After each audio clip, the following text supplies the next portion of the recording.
찬양합시다. 내 삶의 의미 주를 사랑한 내 삶의 목적 내 삶의 목적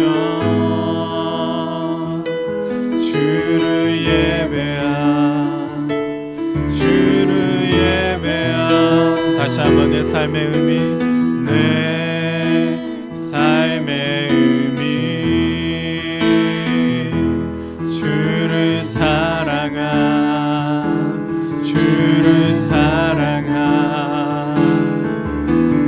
내 삶의 목적 주를 예배한 오직 주님만 오직 주님만을 사랑합니다. 오직 주님만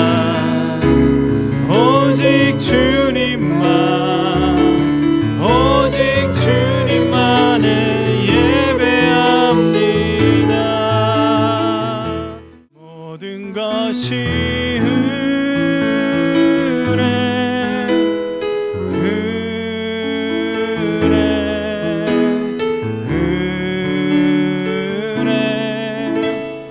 한없는 은혜 모든 것이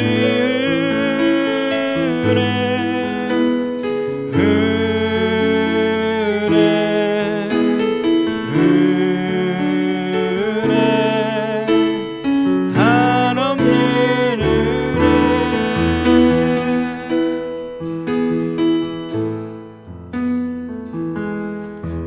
내가 누려왔던 모든 것들이 내가 지나왔던 모든 시간이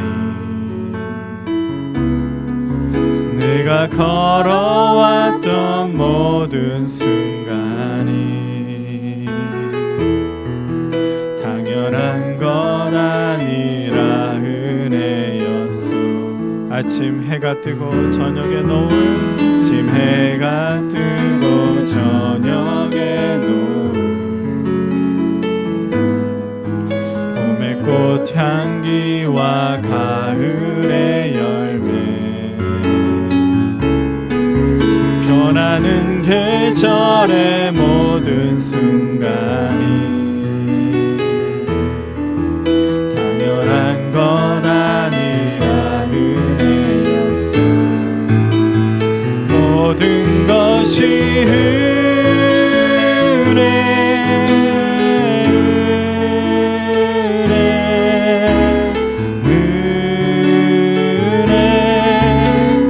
한없는 은혜 내 삶에 당연한 것 하나도 없었던 것은 모든 것이 은혜였어.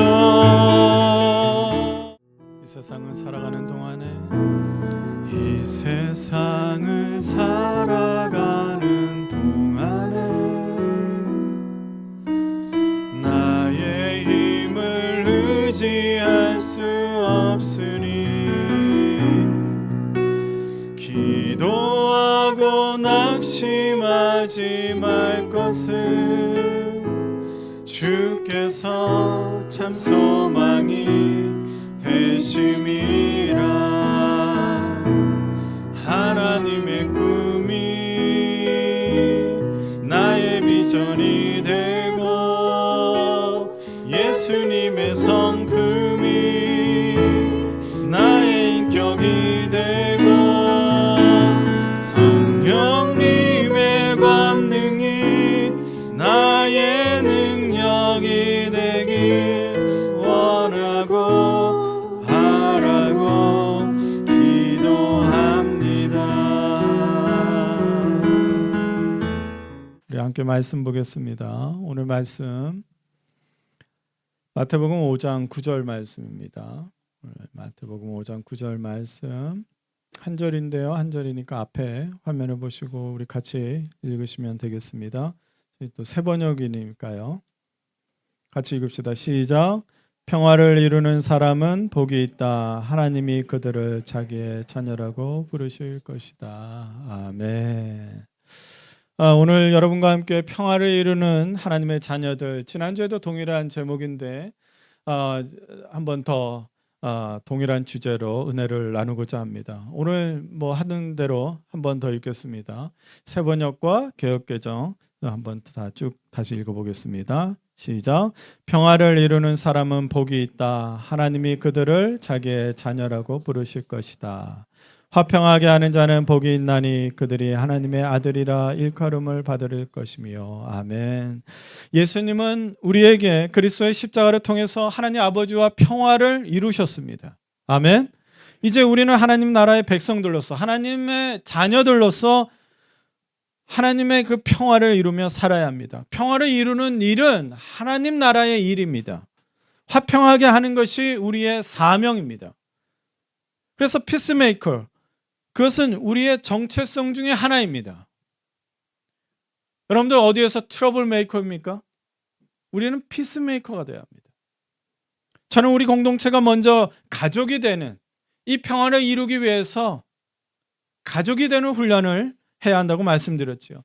교회 공동체가 먼저 한 마음 한 뜻을 이루면서 가장 기본적인 그 평화를 이루는 것부터 우리가 시작되어야 하기 때문입니다. 우리가 무언가를 해내야 한다는 것이 있다면 그래서 첫 번째로 우리가 한 몸이 되는 거예요. 예수 그리스도께서 머리가 되신 이 교회에 우리가 지체가 되는 거예요. 서로의 일부분이 돼야 돼요. 복음의 그 예수 그리스도의 보혈로 실핏줄로 연결이 되어서 우리는 지체가 되는 것이 가장 먼저 해야 할 일입니다. 이 일을 위해서 기도하고 서로 노력해야 돼요. 세대가 다르지요. 나이가 다르지요. 삶에 살아온 역사가 다르고 상처가 다르고 아픔도 다르고 지금 내 안에서 가득 채워져 있는 것들도 다 다릅니다. 그렇지만 교회 안에서 먼저 끊임없이 용서하고 화해하려고 하고 포용하려고 하고 또 이해해 보려고 하는 그 노력을 해야 하는 것이죠. 그저 그냥 하는 것이 아닙니다.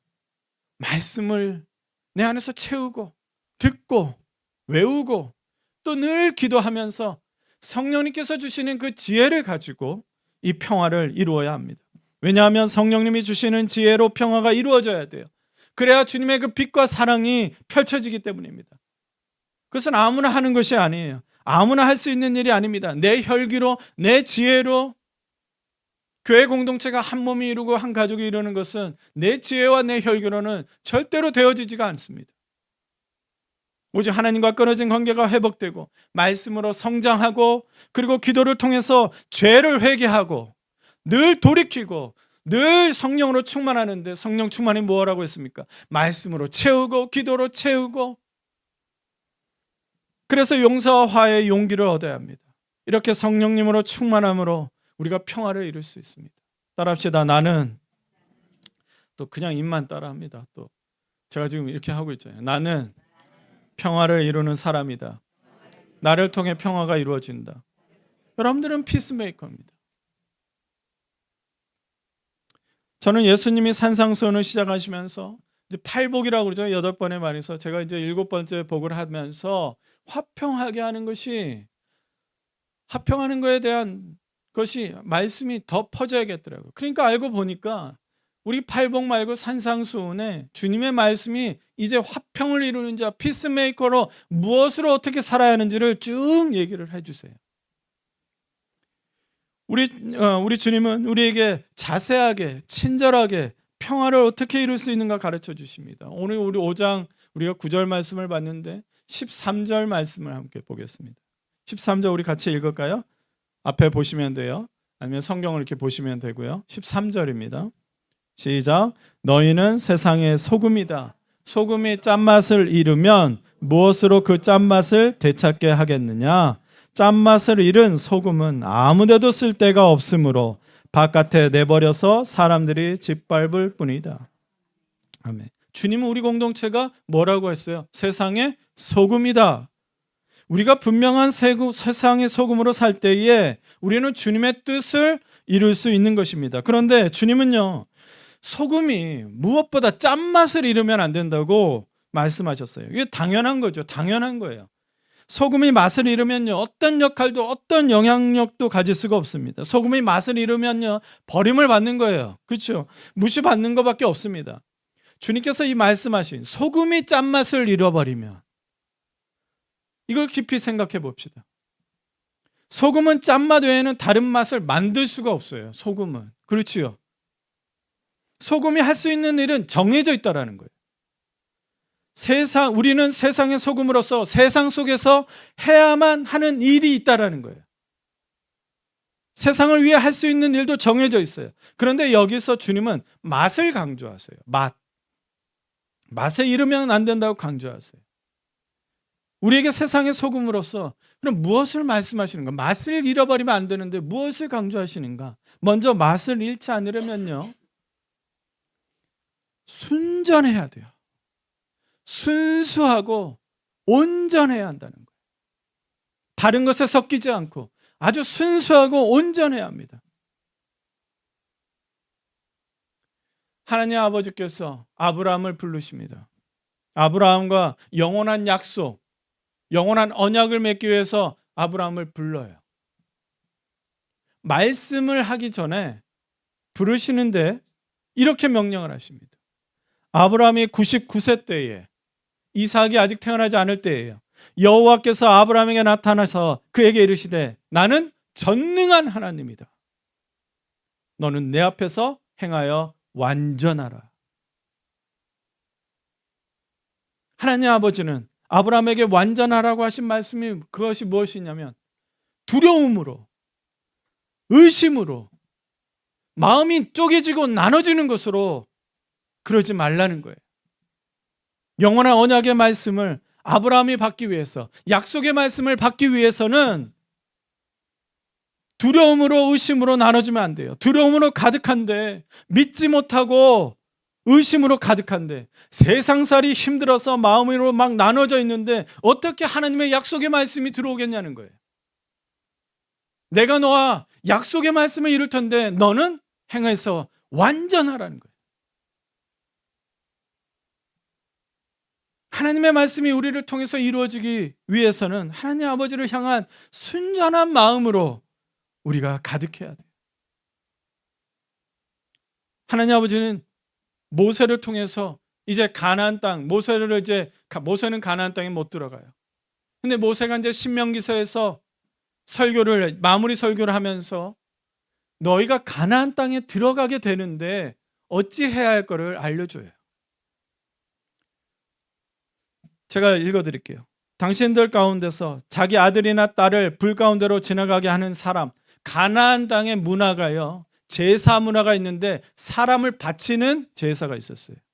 그 사람들을 만난다 이거예요. 또 점쟁이를 만나고 복술가, 요술갱, 무당, 주문을 외우는 샤머니즘적인 사람들, 우상을 섬기는 사람들을 만나게 될 거라는 거예요. 귀신을 불러 물어보는 사람이 있고, 박수와 혼백이라는 것들은 마치 영을 드리는 것 같은데 우리 입장에서는 귀신을 다루는 사람들을 말하는 거예요. 물어보는 사람에 있어서는 안 돼요. 그 안에 있어서는 안 된다는 거예요. 왜냐? 이런 일을 하는 사람은 모두 주님께서 뭐 하신다고요? 미워하신다. 개역개정에는 가증스럽게 여긴다라는 거예요. 주 당신들의 하나님은 이런 역겨운 일 때문에 당신들 앞에서 그들을 몰아내시는 겁니다. 그래서 모두 전멸시키라는 거예요. 그러면서 뭐라고 합니까? 마무리 13절 같이 읽을까요? 시작. 당신들은 주 당신들 하나님 앞에서 완전해야 합니다. 주님이 원하시는 게 뭐예요? 그 사이에서 영향받지 말아라? 아니고요. 그것들은 가증스러운 거야. 그러면 가증스러운 걸 너희도 하지 말아야 하고 너희 속에는 무엇이 있어야 한다? 순전해야 한다는 거예요. 완전해야 한다는 거예요. 아까 아브라함과 완전과 이 완전은 동일한 거예요. 순전한 거라고 또 동일한 말씀이에요. 히브리어로도. 하느님 아버지는 하나님의 백성들 가운데 하나님께서 미워하시는 일, 순전하지 않는 것을 용납하지 말라, 섞이지 말라는 거예요. 왜? 하나님 앞에서 완전해야 돼요. 순전해야 돼요. 이 말은 뭔지 아세요? 흠이 없고, 그리고 섞이지 않고 순수하고 온전한 우리가 제물이 되어야 하기 때문에 그래요. 우리는 여러분 그냥 사는 게 아니에요. 날마다 주님께 드려지는 사람들이에요. 내 육체를 드려지는 거예요. 그래서 사도 바울이 여러분들 우리에게, 그 선배님이 우리에게 이렇게 말씀하잖아요. 우리 같이 읽어볼까요? 잠깐만요. 여기 같이 읽을까요? 시작. 형제자매 여러분, 그러므로 나는 하나님의 자비하심을 힘입어 여러분에게 권합니다. 여러분의 몸을 하나님께서 기뻐하실 거룩한 산 제물로 드리십시오. 이것이 여러분이 드릴 합당한 예배입니다. 우리는 세상의 순전한 소금이에요. 세상 속에서 언제나 순전하게 준비된 제물, 언제나 하나님 앞에 드려질 수 있는 거룩한 산 제물이라는 거예요.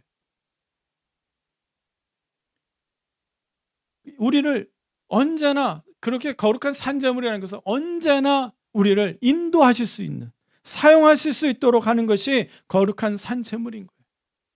우리가 드려지는 거예요. 그리고 주님이 우리를 사용하는 거예요. 나를 드리는 것이 주님이 기뻐하시는 이 예배인 거예요.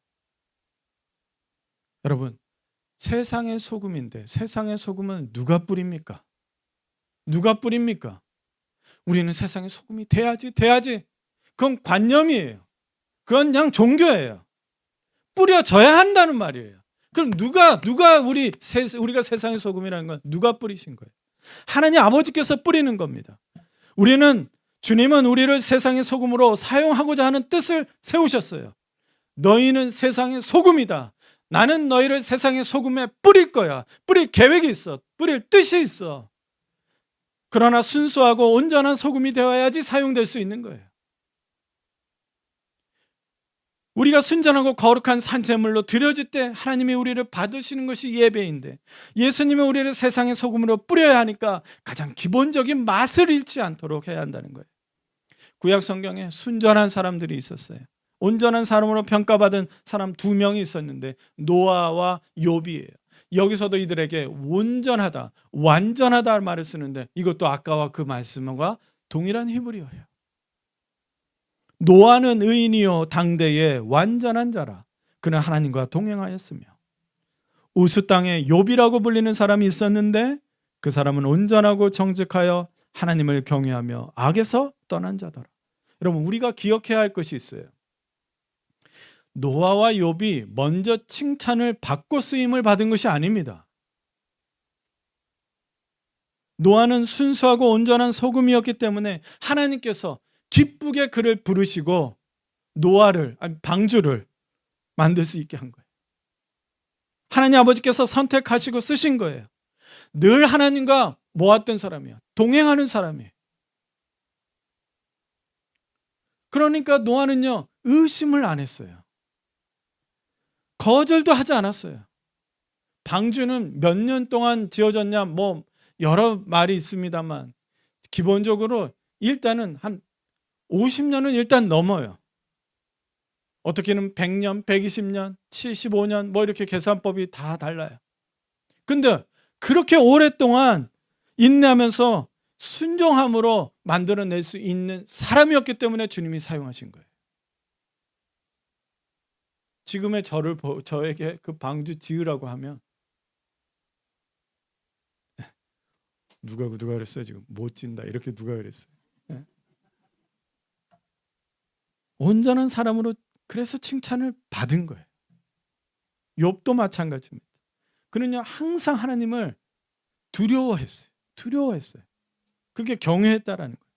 또 죄악을 미워했어요. 심지어 자녀들이 그 죄악 가운데 영향을 받을까 봐 항상 그 자녀의 수대로 제물을 바치며 주님께 제사를 드렸던 사람이에요. 하나님 앞에 순수하고 온전한 소금이 되도록 늘 준비했던 사람이에요. 그러니까 세상의 소금이었기 때문에 하나님으로부터 시련의 시험을 거칠 수 있었던 거예요. 따라합시다. 나는 세상의 소금이다. 하나님은 나를 뿌리시기 원하신다. 아멘. 여러분 중에 세상에 무엇을 해야 할지 방황하는 사람들이 있어요. 두려움과 상처로 순전한 마음을 가지기 어렵습니까? 계속되는 실패로 좌절로 우울해지고, 또한 질병 때문에 소망과 꿈을 가지지 못하고 있습니까? 실현 중에 있습니까? 마음의 외로움이 있습니까? 그렇다면 여러분, 먼저 해야 할 것은 교회 공동체 안에서 하나님 아버지께 사용할 수 있는 순전한 소금, 순전한 사람으로 준비를 하는 거예요. 왜냐? 교회의 머리 대신 예수 그리스도의 십자가의 복음의 능력과 그리고 그 보혈의 능력으로 우리가 진정한 그리스도의 지체가 되어서 깨끗하고 짠맛을 내는 소금이 되는 거예요. 주님께서, 하나님 아버지께서 우리를 화해시키시고 우리 공동체를 거룩하고 흠이 없고 책망할 것이 없는 공동체로 세우셨기 때문에 그래요. 먼저 주님께서 이 공동체, 이 교회를 흠이 없고 책망할 것이 없는 공동체로 세우셨기 때문입니다. 골로새서 1장 20절에서 22절을 보겠습니다. 그분의 십자가의 피로 평화를 이루셔서 그분으로 말미암아 만물을, 곧 땅에 있는 것들이나 하늘에 있는 것들이나 다 자기와 기꺼이 화해시키셨습니다. 죄악으로부터 하나님과 단절됐어요. 끊어졌어요. 그러나 다 연결시키셨다는 거예요. 누구로? 예수의 피로. 전에 여러분은 악한 일로 하나님을 멀리 떠나 있었고 마음으로도 하나님과 원수가 되어 있었는데, 그러나 지금은 하나님께서 그리스도의 죽으심을 통하여 그분의 육신의 몸으로 여러분과 화해시키셨어. 십자가의 복음으로, 십자가로 우리와 화해시키셔서 여러분을 거룩하고 흠이 없고 책망할 것이 없는 사람으로 자기 앞에 내세우셨습니다. 아멘. 그래서 교회 공동체 안에서 순전한 사람으로 훈련받고 양육되고 성장해 가는 거예요. 우리 주님은 그래서 교회 공동체를 평화의 공동체가 되게 하시고, 그래서 거룩하고 흠이 없고 책망할 것이 없는 세상의 소금이 되게 하셨다는 것을 믿으시면 아멘 하십시오. 아멘. 크게 한번 할까요? 아멘. 우리 주님이 평화의 사명을 갖게 하시고 예수 그리스도의 이름으로 우리는 이제 거룩하고 흠이 없는 온전한 세상의 소금으로, 그리고 거룩한 산 제물로 이제 뿌려지는 것입니다. 그런데 세상의 소금으로 뿌려져야 하는 이유가 있어요. 그 이유가 무엇이냐면 13절 말씀입니다. 13절 우리 같이 읽을까요? 13절 시작. 너희는 세상의 소금이다. 소금이 짠맛을 잃으면 무엇으로 그 짠맛을 되찾게 하겠느냐.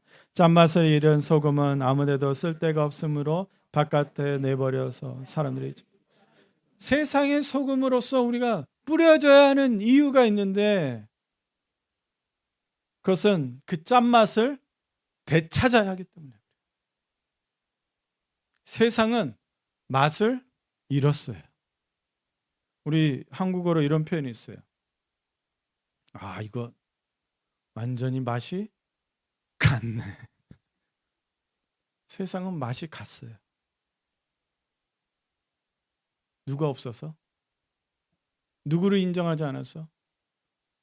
누구의 나라가 임하지 않아서?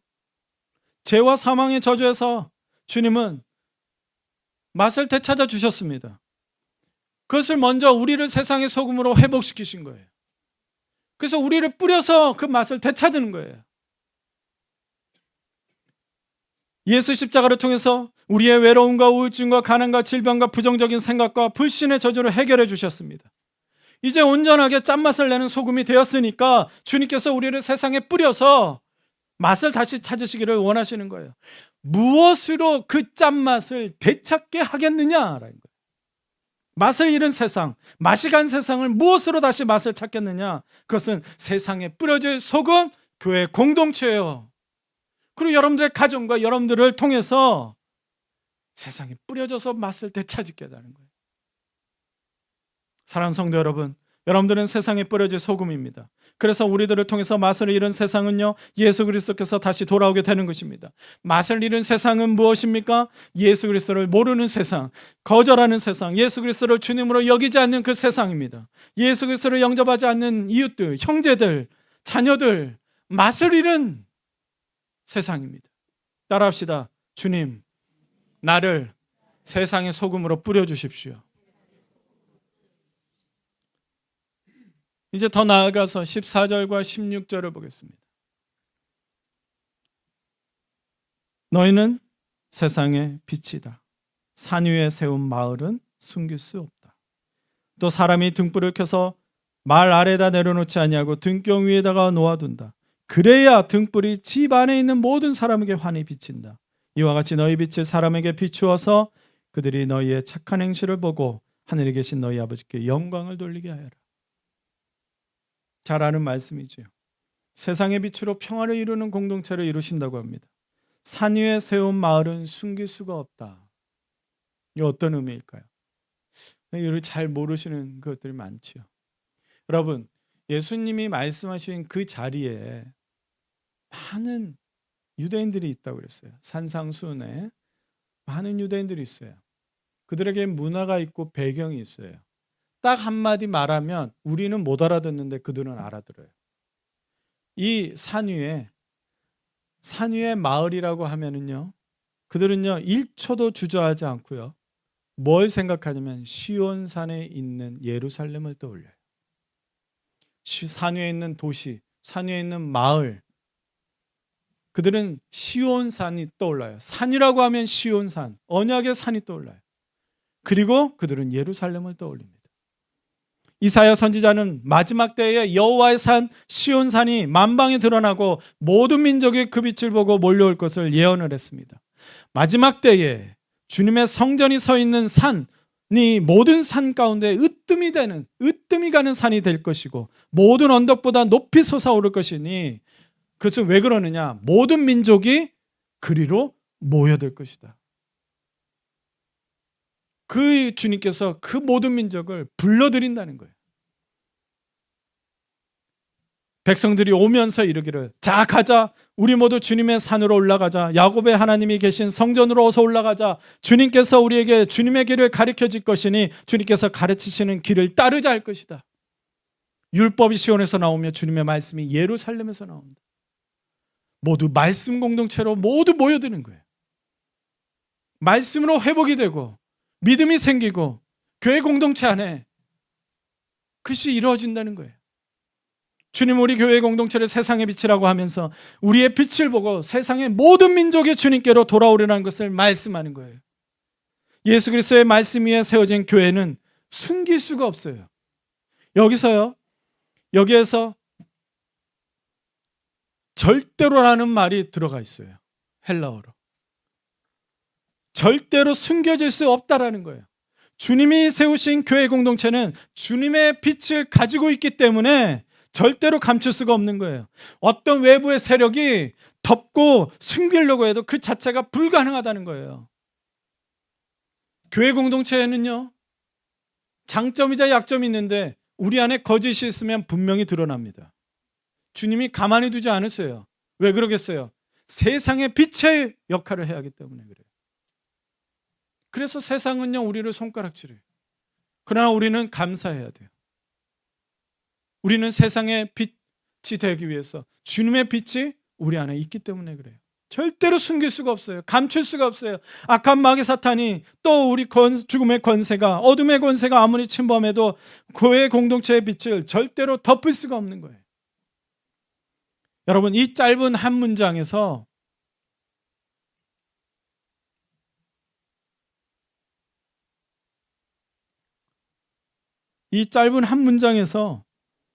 엄청난 능력과 선포와 영광이 담겨져 있는 거예요. 예수님의 약속의 말씀 위에 세워진 교회, 말씀 위에 서 있는 교회는요, 암흑에 갇혀 있는 그 혼란과 공허 속에 있는 세상의 등대와 같은 존재라는 거예요. 그 빛을 어떤 것으로 덮을 수가 없습니다. 그 빛은요, 그렇게 무슨 빛이 그렇게 강력하길래 절대로 숨겨질 수도 없고 덮을 수도 없는가? 그 빛이 뭐냐면 바로 예수의 빛이죠. 우리 이 말씀 같이 읽읍시다. 시작. 예수께서 다시 그들에게 말씀하셨다. 나는 세상의 빛이다. 나를 따르는 사람은 어둠 속에 다니지 아니하고 생명의 빛을 얻을 것이다. 교회 공동체가 세상의 빛이 될 수 있는 것은 우리 안에 세상의 참 빛이 되시는 예수님이 우리 안에 계시기 때문에 그래. 우리가 막 착하게 선하게 그런 일을 많이 하면서 스스로 빛을 발하는 거 아니에요. 우린 스스로 빛을 발할 수가 없는 것입니다. 우리 안에 계시는 예수 그리스도의 빛이 비추는 거예요. 우리는 어떤 존재들입니까? 이제 어둠 속에 다니지 않는 존재라는 거예요. 우리는 어둠 속에 다니지 않네요. 생명의 빛으로 살아가는 사람들이에요. 생명의 빛으로 모인 우리가 세상을 비추는 거예요. 그래서 16절에 마지막 16절에 너희 빛을 사람에게 비추어서 그들이 너희의 착한 행실을 보고 하늘에 계신 너희 아버지께 영광을 돌리게 하여라. 우리 안에 예수 그리스도의 빛, 생명의 빛을 누구에게 비추라고 하셨습니까? 어둠 속을 다니고 있는 사람들. 우리는 빛 가운데 걸어 다니는데 어둠을 다니는 자들, 흑암의 권세 아래에 묶여 있는 자들, 불법과 불신과 불평으로 살아가는 사람들에게 비춰주라는 거예요. 무엇을 보여주라는 거 하십니까? 너희의 착한 행실을. 그래서 여기서 이제 우리가 오해를 해요. 어떤 착한 행실을 해야 하는가? 이게 우리의 숙제라고 생각을 해요. 여러분, 우리가 어떤 착한 행실을 해야 할지 말씀드리면서 이제 정리를 해드릴게요. 절대 우리가 착한 행실을 보여야 할 것 중에 하나는 절대 긍정입니다. 따라합시다. 절대 긍정. 빛의 속성은요, 절대 긍정입니다. 빛은 그림자가 없습니다. 전지전능한 하나님 아버지는 모든 것을 가지고 계시지만 부정적인 것을 가지고 계시지 않습니다. 하나님 아버지는 우리를 향해서 사랑과 진리와 은혜가 충만하시기 때문에 성도는 절대 긍정으로 살아갈 수 있어요. 이해가 되십니까? 주님은 우리를 사랑하시고 진리 가운데 인도하시고 우리가 날마다 은혜를 부어주시는데 우리가 어찌 절대 부정이고 어떻게 불평하고 우리가 어찌 불법을 행하겠습니까? 우리에게는 절대 긍정이 있어야 돼요. 절대 긍정은요, 믿음의 씨앗입니다. 따라합시다. 절대 긍정은 믿음의 씨앗이다. 부정적인데 어찌 믿음이 생기겠습니까? 불신만 생기는 거예요. 절대 긍정은요, 생각을 바꾸고 말을 바꿉니다. 나는 세상의 빛이다. 나를 따른 사람은 어둠 속에 다니지 않는다 그랬어요. 어둠 속에 다니지 않는다는 것은 절대 긍정으로 산다는 거예요. 주님의 빛을 가진 우리는 더 이상 부정적인 생각과 말을 버리고 절대 긍정으로 살아갈 수 있습니다. 여러분, 이게 자기 개발의 긍정적인 자기 사고, 그것이 아닙니다. 우리 안에 빛이 있고 말씀이 있고 기도가 있고 늘 성령의 음성으로 이끌림을 받을 때에 우리의 부정적인 생각과 말은요, 떠나가는 것입니다. 기도하는 사람은 절대 긍정이 됩니다. 말씀을 받아들이고 명심하는 사람은 절대 긍정으로 갑니다. 절대 긍정의 대표적인 사람 한 분을 소개해 드릴게요. 아브라함의 아들 이삭입니다. 이삭은요, 사실은 막 두드러지지가 않아요. 그런데 그의 절대 긍정의 이 자세가 창세기 26장에 나옵니다. 자기가 살고 있는 가나안 땅에 심각한 기근과 가뭄이 일어났어요. 도저히 살 수가 없어요. 다 줄어 있어야 해요. 그래서 그가 블레셋 사람들이 살고 있는 그랄 지역으로 갑니다. 그랄 지역으로 가는데 이게 블레셋 사람들이 살고 마음이 좀 딩숭생숭해요. 그래서 저 애굽, 이집트로 옮길까 이런 생각을 해요. 근데 하나님께서 뭐라고 말씀하시면 그 땅에 머물러라. 이집트 가질 거 없다. 내가 너와 함께 하겠다. 내가 그곳에서 너희 아버지에게 약속했던 그 약속을 너를 통해서 이루어지겠다. 그리고 말씀을 하세요. 이삭은요, 그 말씀을 붙잡고 블레셋에서 이방의 땅이지만 우리 같은 이민자지만 그곳에 자리를 잡습니다. 그래서 농사를 지었어요. 그런데 농사를 지는데요, 성경에 기록되기를 100배의 수확을 하게 되는 거예요. 점점 가축이 막 풍성해지고 재산이 늘어나고 남정과 여정이 불어나기 시작했어요. 엄청난 거부가 되기 시작했어요. 그랬더니 그 블레셋 왕 아비멜렉이 시기하게 됐어요. 그 사람들이 시기를 해요. 그 아비멜렉이 안 되겠다 그래서 불러요. 그리고 명령합니다. 딴 데로 가라. 그랄 지역의 평야 쪽이 아니라 좀 잘 안 되는 땅으로 가라. 갔어요. 근데 가서 먼저 필요한 게 뭘까요? 물이잖아요. 물. 그러니까 막혔던 우물을 팠는데 물이 막 솟아나는 거예요. 그때 블레셋 사람들이 시기가 일어나니까 그걸 또 뺏어요. 또 다른 데 가가지고 펐어요. 그랬더니 물이 퍼져 나오는 거예요. 또 블레셋 사람들이 시기하니까 그걸 메꿔버리는 거예요. 방해하고 시기하고 질투하는 거예요. 우물을 파는 대로 터져 나오는 거예요. 그럴 때마다 블레셋 사람들이 방해하고 내쫓고 그렇게 상황을 어렵게 만들었습니다.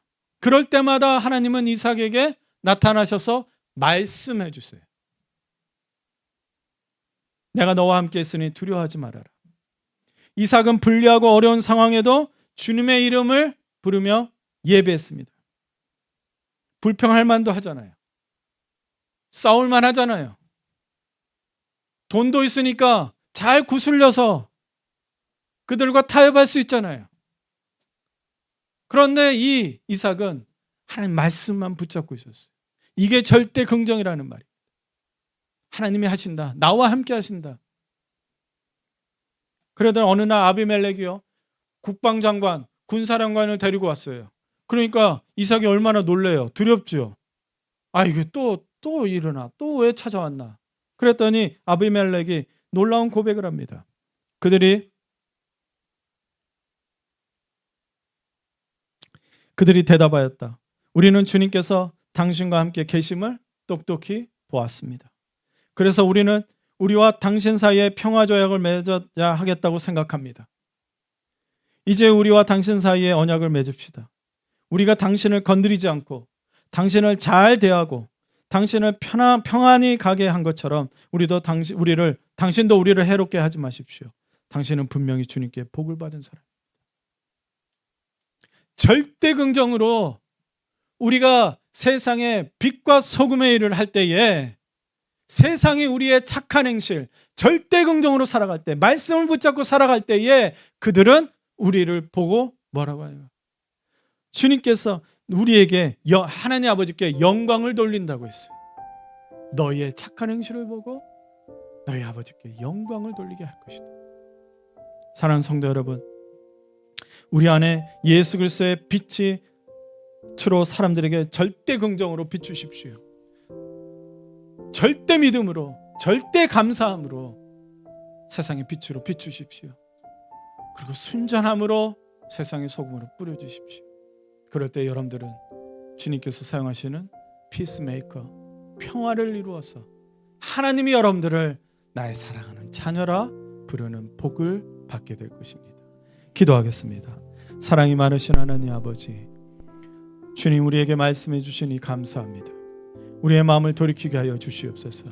순전한 자로 주님이 말씀을 붙잡고 기도로 성령 충만함으로 순전한 소금이 되게 하시고, 절대 긍정, 절대 감사와 절대 기도함으로 주님의 믿음으로 주님 세상에 빛이 되는 우리 모든 공동체가 되게 하여 주시옵소서. 예수님의 이름으로 기도드립니다. 아멘.